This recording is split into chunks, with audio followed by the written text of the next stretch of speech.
یا شیخ الجیلانی جیلانی شیخ اللہ یا عبد القادر ساکن الوحدہ یا شیخ الجیلانی خدا کے فضل سے ہم پر ایسا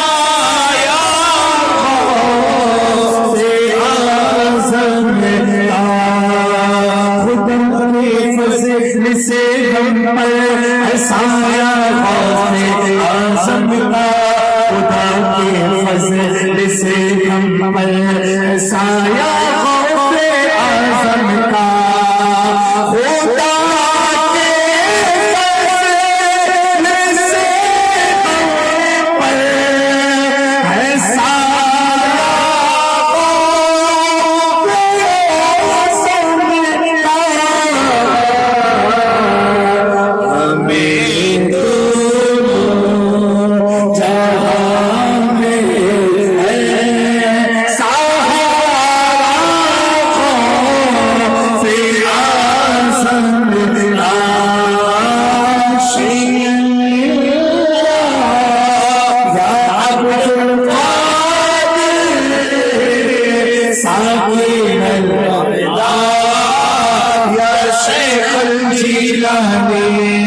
یہ کون غوث پاک ہے؟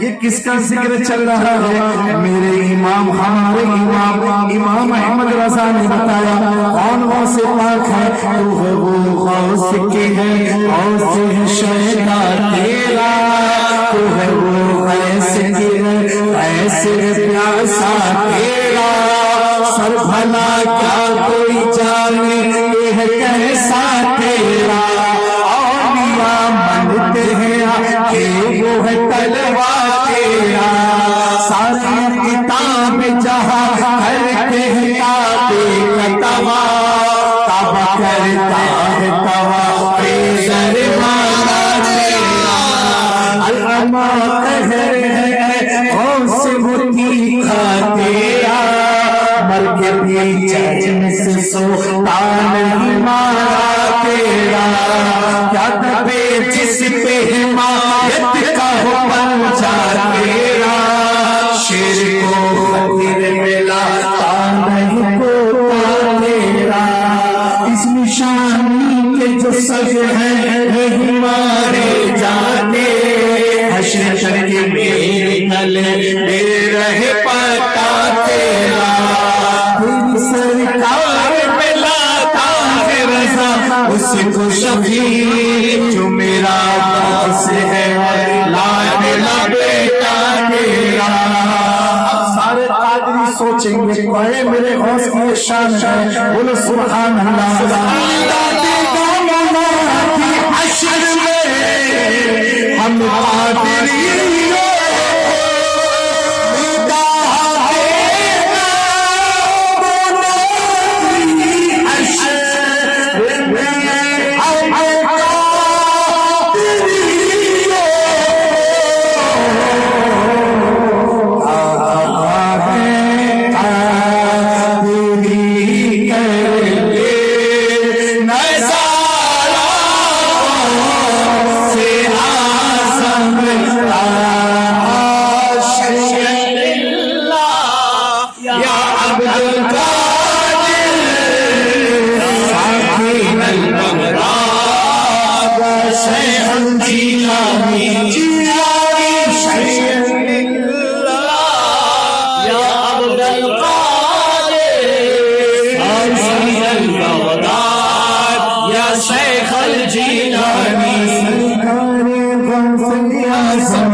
نظر کرم خدارا میرا خالی کا صبر دو، میں فقیر ہوں تمہارا جھولی تو سب کی بھر دو، ورنہ کہے گی دنیا غوث الورا کا منگتا، شاہ میرا کا منگتا، خواجہ پیا کا منگتا، اشرف پیا کا منگتا، شاہ عالم کا منگتا، پھر ہے مارا مارا یہ ادا ساکی کوئی میرے دل سے پوچھے وہی آئے مدد کو میں نے جب چاہا پکارا وہی آ گئے مدد کو میں نے جب چاہا پکارا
پیر کا سامنے میرے ہاتھ میں پیرانے پیر کا تیرے ہاتھ میں نے دیا ہے تیرے ہاتھ ہے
سید علی سید ولی امداد کن بندگان خیش العلم آزاد کن دستگیری کن پیران شہر کن اولیاء از طفیل پنجتن ارد عالم شاد کن سرورا شاہ کریم دستگیرا اشرفا حرمت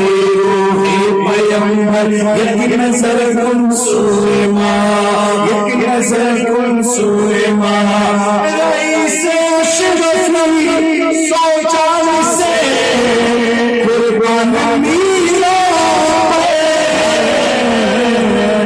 دکھایا جس نے ہمیں جیسو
نعرہ تکبیر، اللہ اکبر، نعرہ رسالت۔